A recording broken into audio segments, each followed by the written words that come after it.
नमस्कार दोस्तों, साहेब बंदगी, जय भीम, नमो बुद्धाय। जैसा कि आप सबको मालूम है, कल का दिन बुद्ध पूर्णिमा है। आज बुद्ध पूर्णिमा की पूर्व संध्या है। आज मैंने दिन में कोई वीडियो नहीं बनाया, ऐसा अवसर नहीं बना। अभी अवसर मिला है दोस्तों आपसे मिलने का, तो मैं यह वीडियो बना रहा हूँ। जो साथी चैनल में पहली बार वीडियो देख रहे हैं वो सब्सक्राइब ज़रूर करें, शेयर करके अपने सभी साथियों तक पहुँचाएं, सभी ग्रुपों में पहुँचाएं। बेल आइकन को प्रेस करें, ऑल नोटिफिकेशन ऑन रखें ताकि मेरी हर सेवा आप तक पहुँच सके। लाइक और कमेंट जरूर करें दोस्तों। आपके लाइक करने से हमारे दिल में बहुत प्रसन्नता होती है और आपके कमेंट करने से आपके विचार मिलते हैं। यदि आप पक्ष में हैं तो आपकी प्रसन्नता मिलती है, यदि आप विपक्ष में हैं तो आपसे सजेशन मिलता है और विचारणीय विषयों पर पुनर्विचार करने के लिए हम मन बनाते हैं। इसलिए कमेंट जरूर लिखें। साथियों, कल शायद मैं बुद्ध पूर्णिमा तो मनाऊंगा ही और पूरे लोगों को बुला के मनाऊंगा। जो भी फॉलोअर्स हैं और जो नहीं भी फॉलोअर्स हैं, ऐसे लोगों को भी मैं बुला लेता हूं। तो कल तो हाल भरा ही रहेगा, लेकिन आज मैं अकेले में, मेरे मन में आया कि कुछ बोलूं तो आज अकेले में बोल रहा हूं, तो आप लोगों तक इस बात को पहुंचा रहा हूं।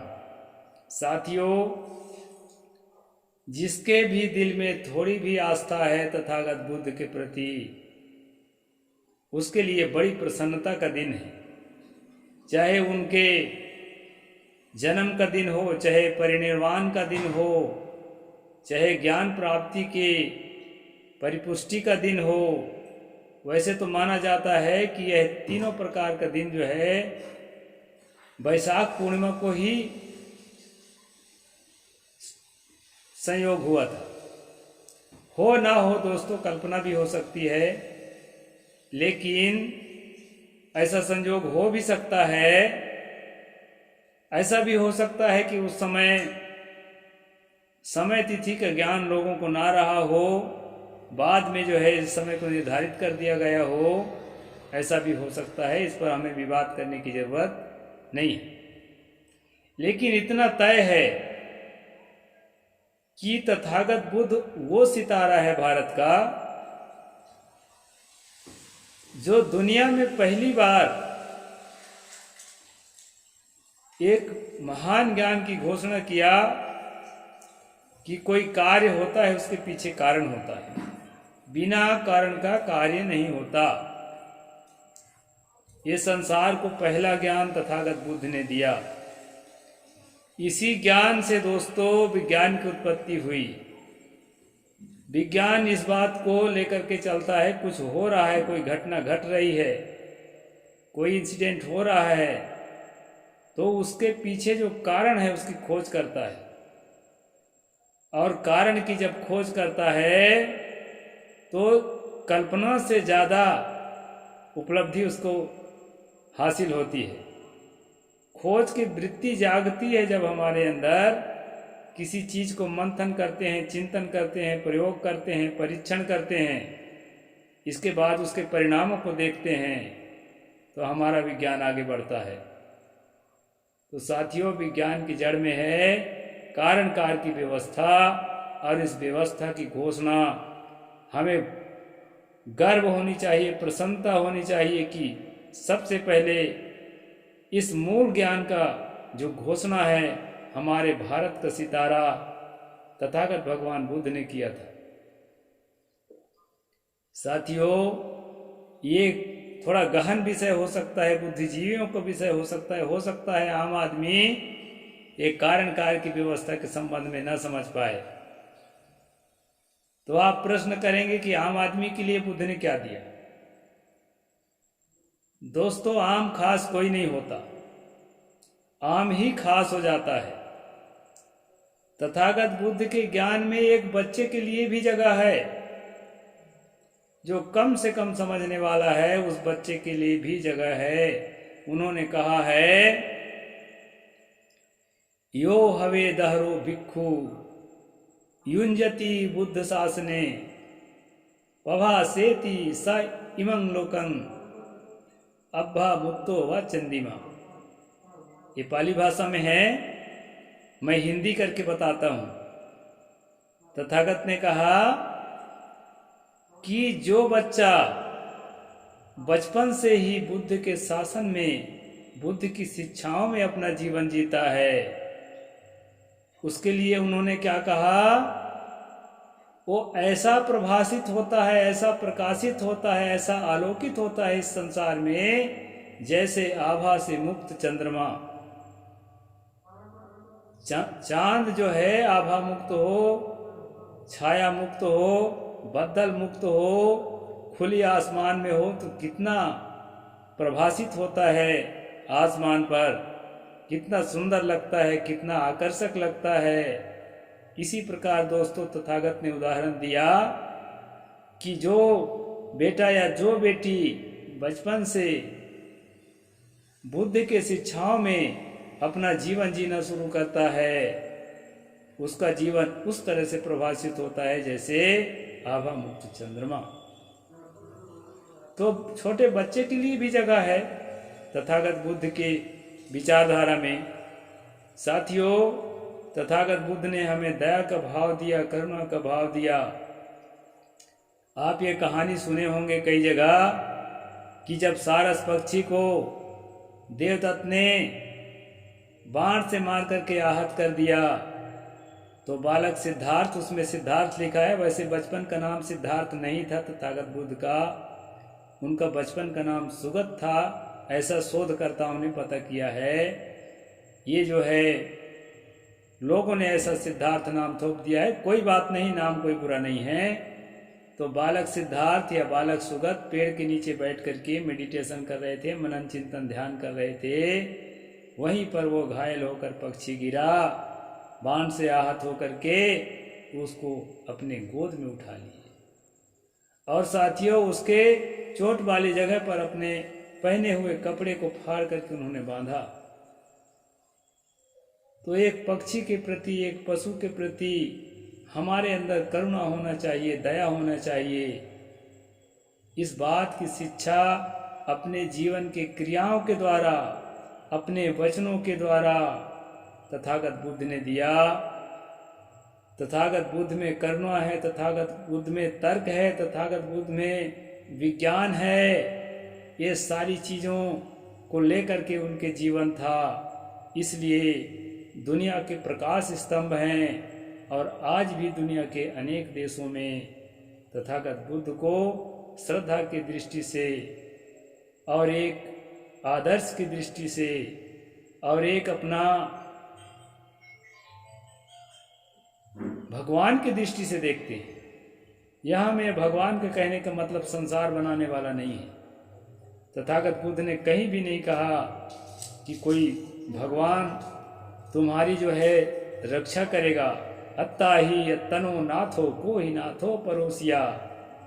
तथागत ने कहा तुम स्वयं ही स्वयं का मालिक हो, तुम्हारे ऊपर भला कौन मालिक हो सकता है। तो हमें मालिक बना रहे हैं। दुनिया के सारे धर्म रिलीजन जहाँ पर हमें गुलाम बना रहे हैं, गुरुओं के गुलाम, पुरोहितों के गुलाम, परंपरा के गुलाम, किसी काल्पनिक ईश्वर के गुलाम, वहीं पर भगवान तथागत बुद्ध हमें स्वामी बना रहे हैं। इसी तर्ज में दोस्तों सतगुरु कबीर साहब ने कहा है, हो हुजूर ठाड़ कहा था अब तय समर समार। तुम स्वामी हो, मालिक हो, हुजूर हो, संभल जाओ और अन्य लोगों को संभालो। इस प्रकार से जो है सतगुरु कबीर साहेब भी इसी धारा के हैं। हालांकि विचारों में और समय में कई मुद्दे में बहुत अंतर है।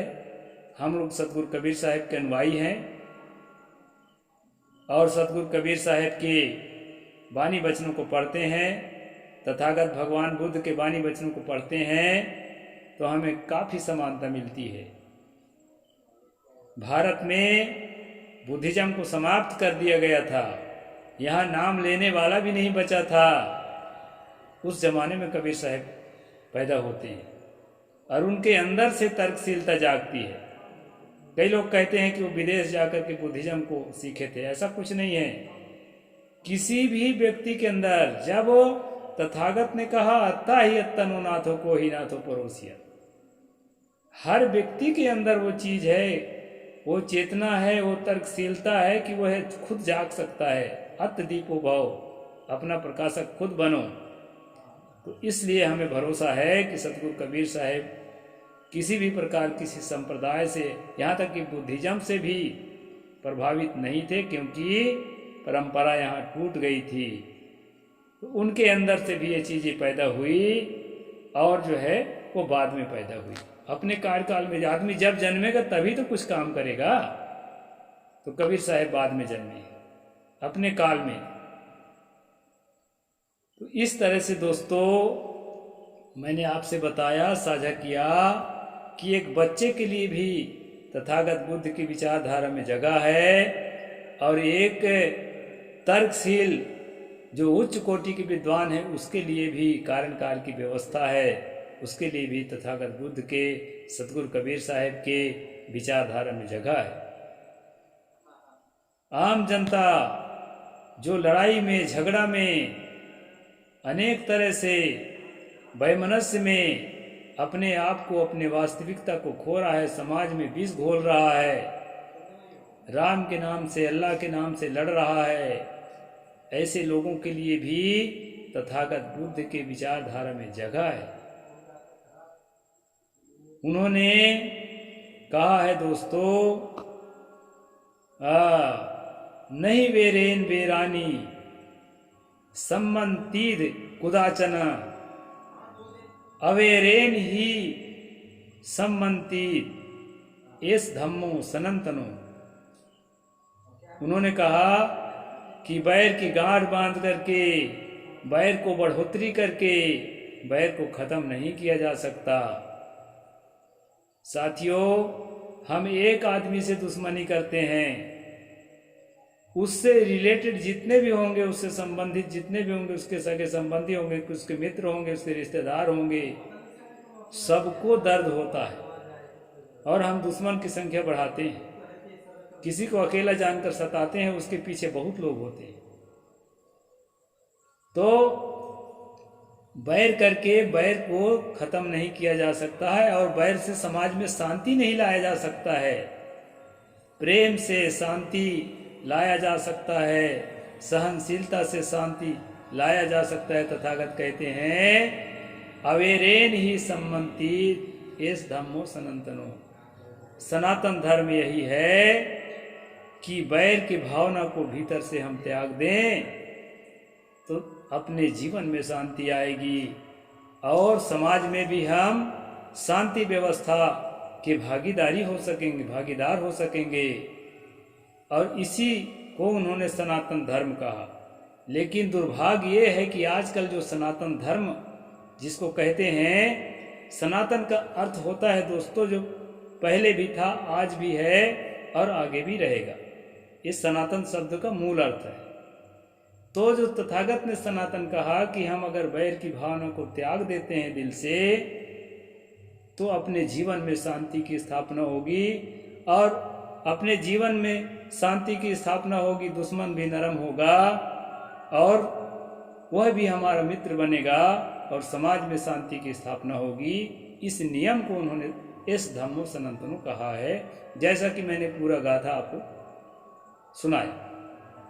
अब आज जो सनातन धर्म के नाम से जो हठी लोग हैं, उनका जो सनातन धर्म है उसको भी संक्षेप में बता देता हूं। लोगों को कहना है कि देखो, ये जाति पाति, ऊंच नीच, छूत अछूत की जो भावना है ना, सदियों से चला आया है, इसको हम चलाएंगे। ये सनातन धर्म है। ये अंधविश्वास, ये झाड़ फूंक, ये पत्रा पंचांग, ये ग्रह नक्षत्र लोगों को, आम लोगों को गुलाम बनाए रखने के लिए मानसिक रूप से ये हमारे पुरखे करते आए हैं और इसको हम सदा चलाएंगे। शुरू से चलता आया है और आखिरी तक चलाएंगे, यही हमारा सनातन धर्म है। तो दोस्तों, जिस सनातन धर्म की परिकल्पना तथागत बुद्ध ने किया था, उसके जस्ट अपोजिट, ठीक विपरीत बातों को सनातन धर्म के नाम से हमारे दिल और दिमागों में थोपा जाता है कोई देवता, है कोई ईश्वर, उसको मानना पहले हमारे पुरखों ने माना, अभी हम मानेंगे, अगली जनरेशन को मनाएंगे। ये सनातन धर्म। इस तरह से बातें थोपी जाती है और अशिक्षा के कारण, समझ के कमी के कारण भीड़ जनता जो है उसको मानती भी है और उसको फॉलो करती है, अप्लाई करती है अपने जीवन में और तर्कशील बातों से दूर भागती है। तो साथियों, तथागत बुद्ध ने तर्कशीलता को समाज में स्थापित करने के लिए प्रयास किया, उसके अनुयायी भी कर रहे हैं।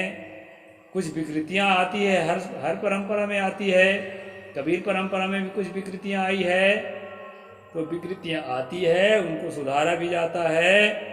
इस तरह से बुद्ध पूर्णिमा के पूर्व संध्या में मैं कुछ बातों पर चर्चा किया।